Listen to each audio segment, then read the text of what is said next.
ओम नमः शिवाय। भगवान भोलेनाथ और माता पार्वती की जय हो। भगवान शिव की महिमा अपरंपार है। शिव जी को भोले भंडारी के नाम से भी जाना जाता है। भगवान शिव अपने सच्चे भक्तों के सभी कष्टों को हर लेते हैं। ऐसे ही भगवान शिव के इस सच्चे भक्त की कहानी आज आप बुध प्रदोष व्रत कथा के माध्यम से सुनेंगे। प्रदोष व्रत भगवान शिव को प्रसन्न करने के लिए, भगवान शिव की कृपा प्राप्त करने के लिए रखा जाता है। हर महीने कृष्ण पक्ष और शुक्ल पक्ष की त्रयोदशी तिथि यानी 13वें दिन प्रदोष व्रत पड़ता है। दिनों के अनुसार प्रदोष व्रत के नाम रखे जाते हैं। जैसे कि इस बार माघ मास के कृष्ण पक्ष में पड़ने वाला प्रदोष व्रत 7 फरवरी बुधवार को है। बुधवार का दिन होने के कारण यह बुध प्रदोष व्रत रहेगा। और किसी भी प्रदोष व्रत में प्रदोष काल में पूजा की जाती है। प्रदोष काल सूर्यास्त से 45 मिनट पहले और 45 मिनट बाद का समय माना जाता है। प्रदोष व्रत का शुभ मुहूर्त माघ माह के कृष्ण पक्ष की त्रयोदशी तिथि का आरंभ 7 फरवरी को दोपहर 2:02 पर हो रहा है। साथ ही इसका समापन 8 फरवरी को सुबह 11:17 पर होगा। ऐसे में प्रदोष व्रत 7 फरवरी बुधवार के दिन किया जाएगा। इस दौरान पूजा का शुभ मुहूर्त शाम 6:05 से 8:41 तक रहेगा। इस व्रत में प्रदोष काल का समय थोड़ा बहुत अलग हो सकता है, इसलिए आपको तिथि और शुभ मुहूर्त की जानकारी होना आवश्यक है। आज के दिन भोले भंडारी की पूजा सच्चे मन से करने पर जीवन के सभी दुख दूर हो जाते हैं और व्रत करने वाले भक्तों को सच्चे मन से भगवान शिव की बुध प्रदोष व्रत कथा पढ़ना और सुनना आवश्यक माना जाता है।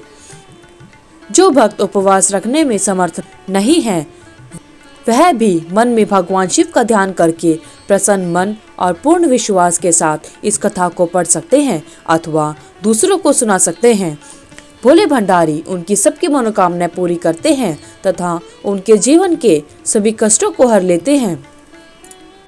तो आइए सुनते हैं बुध प्रदोष व्रत की कथा। बुध त्रयोदशी प्रदोष व्रत करने से सभी मनोकामनाएं पूरी होती हैं। इस व्रत में हरी वस्तुओं का प्रयोग करना चाहिए। शंकर जी की आराधना धूप, बेल पत्र आदि से करनी चाहिए। बुध प्रदोष व्रत कथा के अनुसार एक पुरुष का नया विवाह हुआ।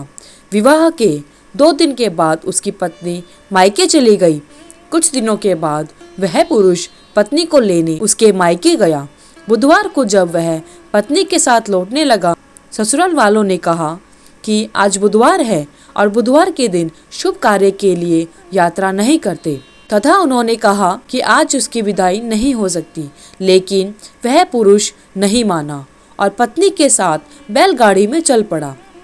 विवश होकर सास ससुर ने अपने जमाई और पुत्री को भारी मन से विदा कर दिया। नगर के बाहर पहुंचने पर पत्नी को प्यास लगी। पुरुष लोटा लेकर पानी की तलाश में चल पड़ा।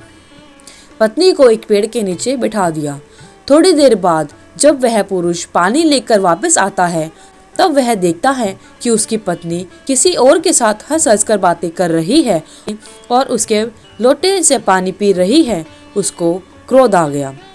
जब वह आदमी निकट गया तो उसके आश्चर्य का कोई ठिकाना ना रहा, क्योंकि उस आदमी की सूरत उसी की तरह थी। वह आदमी बिल्कुल उसी की तरह दिख रहा था। उसकी पत्नी भी सोच में पड़ गई कि इनमें से मेरा असली पति कौन है। दोनों पुरुष झगड़ने लगे। धीरे धीरे वहाँ काफी भीड़ एकत्रित हो गई और नगर के सिपाही भी वहाँ पर आ गए। हमशक्ल आदमियों को देख वे सब आश्चर्य में पड़ गए। उन्होंने उस स्त्री से पूछा उसका असली पति कौन है। वह आश्चर्यचकित रही और कुछ बोल न सकी। तब वह पुरुष शंकर भगवान से प्रार्थना करने लगा, हे भगवान शिव शंकर, हमारी रक्षा करे। मुझसे ऐसी क्या भूल हुई है जो यह सब हो रहा है। तब एक आकाशवाणी होती है कि तुम बुधवार के दिन पत्नी को मायके से विदा कराकर लाए हो, इसलिए ऐसा हो रहा है।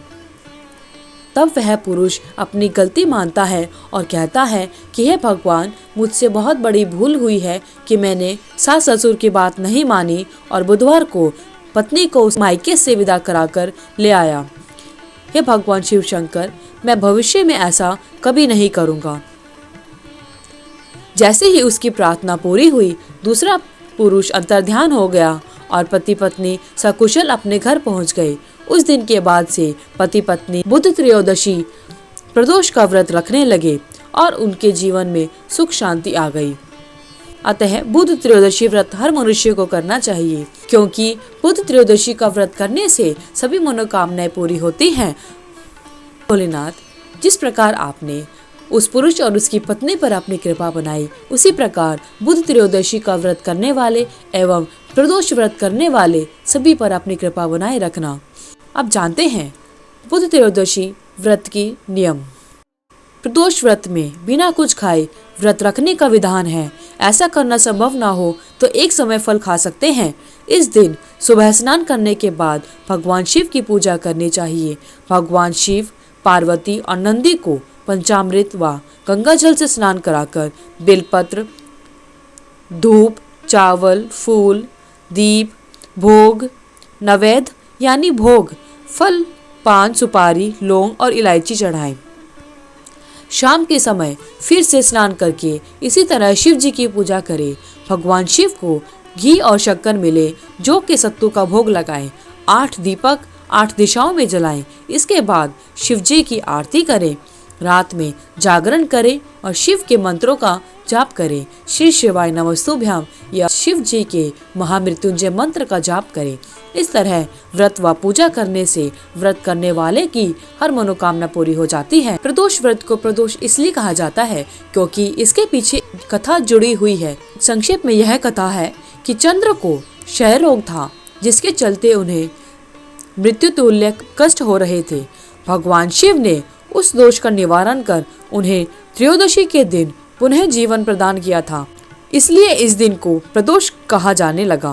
प्रत्येक माह में जिस तरह 2 एकादशी होती है, उसी तरह 2 प्रदोष भी होते हैं। अब जानते हैं प्रदोष व्रत पे शिवलिंग पर किन चीजों को अर्पित करने से महादेव की कृपा प्राप्त होती है।